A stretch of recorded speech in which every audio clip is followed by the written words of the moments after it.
আমি আপার সাথে একটা জায়গায় আমি দ্বিমত করব, সেটা হলো যে ডক্টর ইউনূস নাকি খুব ভালো, আমাদের সবাই বলে এটা, সবাই বলে যে ডক্টর ইউনূস না থাকলে আমরা বৈদেশিক আক্রমণ বা বৈদেশিক একটা বিরূপ ইয়েতে পড়তাম।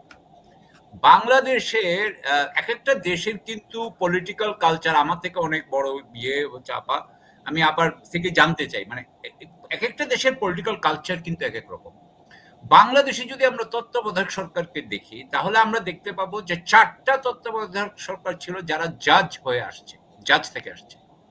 আর 2টা হচ্ছে যে যারা জাজের বাইরে আসছে, একটা হচ্ছে 111 আর একটা হচ্ছে এইটা।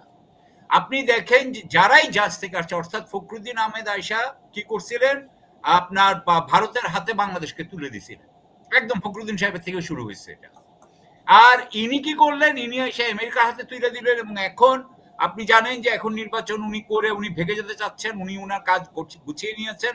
এবং যদি বিএনপি আসে, বিএনপির যে ফখরুল সাহেব উনি অলরেডি বলছেন যে আওয়ামী লীগের উপর থেকে সব মামলা উঠে নেওয়া হবে। অর্থাৎ ওনারা কোন দিকে যেতে যাচ্ছেন আপনি ভালো করে জানেন। আর অর্থাৎ আমি কিন্তু বলি যে আমরা একটা, আচ্ছা এটা গেল প্রথম কথা, সেটা হচ্ছে কি যে এটা উনি আসলে আমাদের দেশের জন্য ভালো ছিলেন না।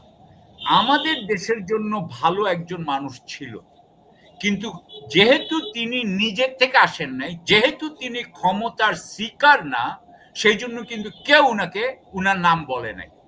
উনি হইলেন বাংলাদেশের জাস্টিস ওয়াহাব মিয়া। আমি জানি না ওনাকে, আমি চিনি না পার্সোনালি, আমি জানি না উনি কিরকম লোক, কিন্তু আমি 2টা জিনিস জানি। এক হচ্ছে যে উনি অ্যাপিলেট বেঞ্চের জাস্টিস ছিলেন, এবং উনি কেয়ারটেকার গভর্নমেন্টের যেটা বিলুপ্তি করার খায়রুল হক সাহেবের যেটা ষড়যন্ত্রের মূলক যেটা রায় ছিল সেটার বিরুদ্ধে উনি গেছিলেন। উনি বিরুদ্ধে যাওয়াতে উনি আর চিফ জাস্টিস হইতে পারেন নাই। উনি পরে উনাকে না করে যখন এস কে সিনহাকে করা হয়, উনি তখন রেজিগনেশন দিয়ে বাইরে আসেন। অর্থাৎ এই লোকটা হচ্ছে এ ম্যান অফ অনার। আর দ্বিতীয় কথা হচ্ছে যিনি জজ, তিনি বাংলাদেশের রাজনৈতিক এবং সরকারি ব্যবস্থা বুঝেন। এবং এই মানুষটা যদি একটা চরিত্রবান মানুষ, সেই চরিত্রবান মানুষটাকে আমরা ফালাই দিয়া, আমরা তাকে কনসিডার না করে আমরা উনাকে নিয়ে আসছি, যিনি আসলে একজন আসলে মোটিভেশনাল স্পিকার। এবং সো আমাদের এটা একটা বিরাট ভুল হয়ে গেছে। হ্যাঁ, আমি জাস্টিস কে এম হাসানও এখন বেঁচে আছে, জাস্টিস কে এম হাসানের বয়স আর ডক্টর ইউনূসের বয়স এক। আর ইয়ের বয়স, জাস্টিস ওয়াহাব মিয়ার বয়স বোধহয় আমি দেখলাম, এক্ষুনি দেখলাম, উনি হি ওয়াজ বর্ন ইন 1951। তো তার মানে উনার বয়স, উনি 72 73, উনার বয়স কিন্তু খুব একটা বেশি না। সুতরাং উনি কিন্তু সব দিক দিয়ে ঠিক ছিলেন, কিন্তু উনাকে না করে আসিফ নজরুল সাহেব এবং ডিজিএফআই এর হামিদ, তারা যায় কিন্তু ইউনূস সাহেবকে বসাইছে, এবং এর মধ্যে কিন্তু এমবেসিও ছিল এবং প্রথম আলো ছিল। সুতরাং দিস ইজ হাউ ইট ওয়াজ ডান। এইখানে কিন্তু এখানে একটা একটা একটা চরম খারাপ জিনিস হয়ে গেছে বলে আমি মনে করি।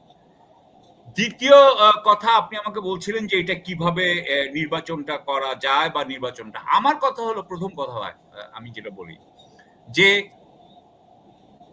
এই নির্বাচন আমরা নির্বাচন করছি কেন আসলে। ডক্টর ইউনূসের সরকার ইজ নট, আমি তার সাপোর্ট এখন আর করি না, কিন্তু আমরা নির্বাচন করছি, টাকার খেলা হবে সেখানে, সবাই আবার আগের মতোই 10 কোটি, আমরা জানি না বাণিজ্য কি মনোনয়ন বাণিজ্য হয়েছে, আমরা জানি না কত টাকা এখানে হাত বদল হয়ে গেছে, আমরা জানি না যে আবারও এটা হওয়ার পরে নির্বাচন কমিশন বলছে যে আমরা যদি নির্বাচন বিধি না মানেন তাহলে কিন্তু আপনাদেরকে আমরা ইয়ে করে দিব, প্রার্থীদের বাতিল করে দিব।